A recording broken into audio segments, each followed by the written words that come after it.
नमस्कार दोस्तों। माँ लक्ष्मी की यह कहानी दिवाली के दिन सुनी जाती है। लक्ष्मी जी की कहानी को पूरा सुने। माँ लक्ष्मी आपकी मनोकामना पूर्ण करेगी। लक्ष्मी जी की कथा को कभी अधूरा नहीं छोड़ना चाहिए। ऐसा करने से माँ लक्ष्मी रुष्ट हो जाती है। दिवाली के प्रदोष काल में माता लक्ष्मी और गणेश जी की पूजा की जाती है। ऐसी मान्यता है कि इस दिन धन की देवी माँ लक्ष्मी धरती पर विचरण करने आती है और जो कोई उनकी इस दिन सच्चे मन से आराधना करता है वह उस पर अपनी कृपा बरसाती है। दिवाली वाले दिन कई लोग व्रत भी रखते हैं और फिर शाम के समय विधि विधान पूजा करने के बाद व्रत खोलते हैं। जानिए दिवाली की पावन कथा।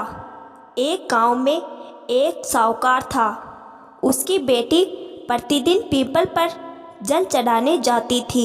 जिस पीपल के पेड़ पर वह जल चढ़ाती थी उस पेड़ पर लक्ष्मी जी का वास था। एक दिन लक्ष्मी जी ने साहूकार की बेटी से कहा, मैं तुम्हारी मित्र बनना चाहती हूँ।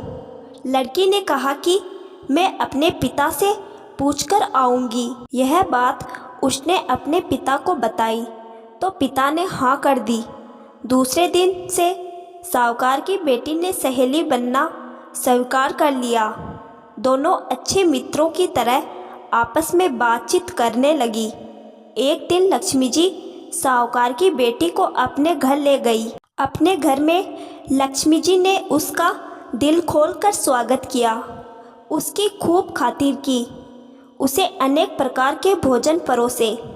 मेहमान नवाजी के बाद जब साहूकार की बेटी लौटने लगी तो लक्ष्मी जी ने प्रश्न किया कि अब तुम मुझे कब अपने घर बुलाओगी। साहूकार की बेटी ने लक्ष्मी जी को अपने घर बुला तो लिया, परंतु अपने घर की आर्थिक स्थिति देखकर वह उदास हो गई। उसे डर लग रहा था कि क्या वह लक्ष्मी जी का अच्छे से स्वागत कर पाएगी। साहूकार ने अपनी बेटी को उदास देखा तो वह समझ गया। उसने अपनी बेटी को समझाया कि तू फौरन मिट्टी से चौका लगाकर साफ सफाई कर, 4 बत्ती के मुख वाला दिया जला और लक्ष्मी जी का नाम लेकर बैठ जा। उसी समय एक चील द्वारा किसी रानी का नौलख का हार उसके पास आ गया। साहूकार की बेटी ने उस हार को बेचकर भोजन की तैयारी की। थोड़ी देर में श्री गणेश के साथ लक्ष्मी जी उसके घर आ गई। साहूकार की बेटी ने दोनों की खूब सेवा की। उसकी खातिर से लक्ष्मी जी बहुत प्रसन्न हुई और साहूकार अमीर बन गया। लक्ष्मी जी की कथा को कभी अधूरा नहीं छोड़ना चाहिए, उसका पाठ पूर्ण करना चाहिए। जय लक्ष्मी माँ।